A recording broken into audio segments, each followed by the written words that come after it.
Добър ден на всички, естествено. Ако може да харесаме това видео, анонимните хакнаха руско досие за Тръмп и тайните на Кремъл.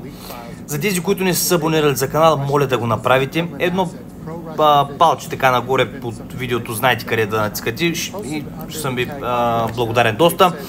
Общият консенсус за сега е, че изтеглата информация не е толкова вълнуваща и не е толкова тайна, успокоят специалисти. Но хакерската група анонимните обяви, че е изтеглила 10 терабайта данни, разкриващи тайните на Кремъл, корупцията и пропуските връзки с Запада. Включително досието на президента на САЩ Доналд Тръмп, съобщава Cyber News. Твърди се, че данните са извлечени от руски сървър, пълни с уличаваща информация за множество личности и организации, включително служители на Кремъл, руски бизнеси, западни компании, пропуски политици и дори досие с името на Доналд Тръмп. Специалисти по сигурността проучават масивния архив, откакто той беше пуснат с нощи в безплатния сървър за хостване на файлове в Тексас. Общия консенсус за сега е, че изтеклата информация не е толкова вълнуваща и не е толкова тайна. Едва ли някой ще се очуди на новината за корупция в Русия, казват.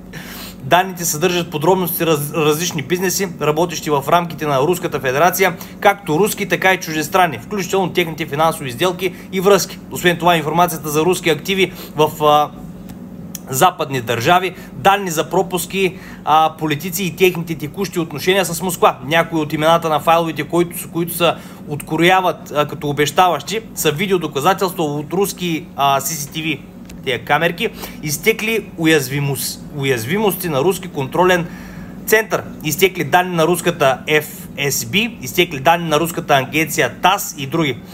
Има и много отделни досиета с имена Мъск, Тръмп и така нататък, но разгледалите до сега съдържат само публично достъпна информация.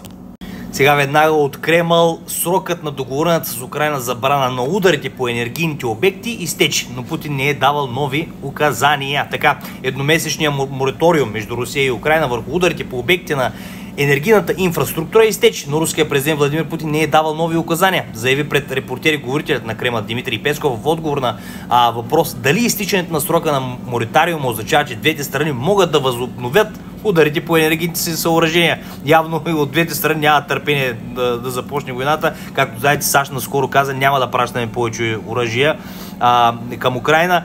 Дори ще спрем скоро ще се оттеглим от тези мирни такова. Няма да са пряга, ми каза господин мистер Путинакис.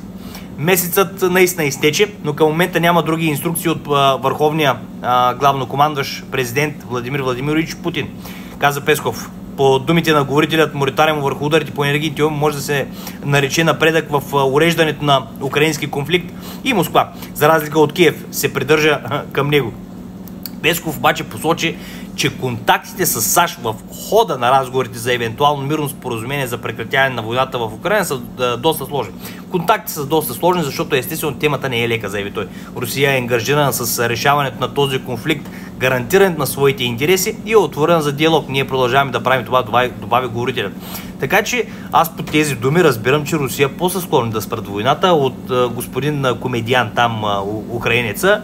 Той пък ще се стреля, докато страната му тотално бъде превзета.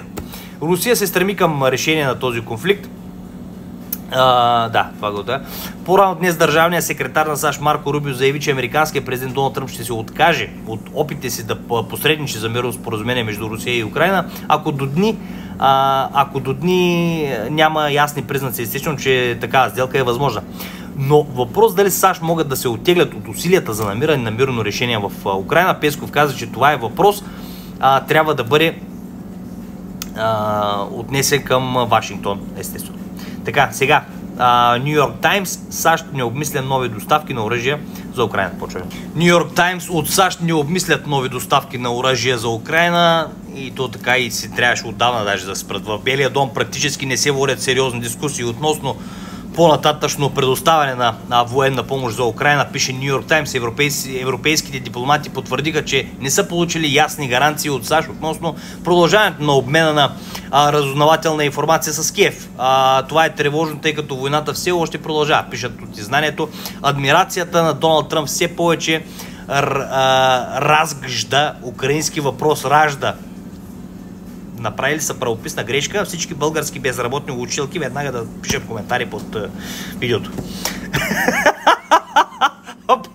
Базикам се, трябва да има и базици и малко и такова, защото иначе какво ще стане? Само новини, такова лоши новини, трябва малко и хумористични да пускаме от време на време. Ако искате хумористични, доста мога да ви правя, пишете по коментарите, защото и те ще бъдат доста интересни. Все повече ражда украинския въпрос от гледна точка на какво ще получим, а не с какво можем да помогнем. Според Фиона Гил, бивш съветник по руските въпроси в Съвета за сигурност на САЩ, Тръмп се опита да установи пряко взаимодействие с Москва, дори това да означава изключение на Украйна от преговорния конгрес. На 18 април, вчера т.е., държавният секретар на САЩ Марко Рубио предупреди, че Вашингтон може да измие ръцете си, като се оттегли от преговорния процес за Украйна, ако не види реален напредък, защото кой ще се занимава за това. По-късно самият Тръмп потвърди, че Вашингтон може да спре да участва в мирните преговори за Украйна, ако една от страните попречи на постигането на споразумение.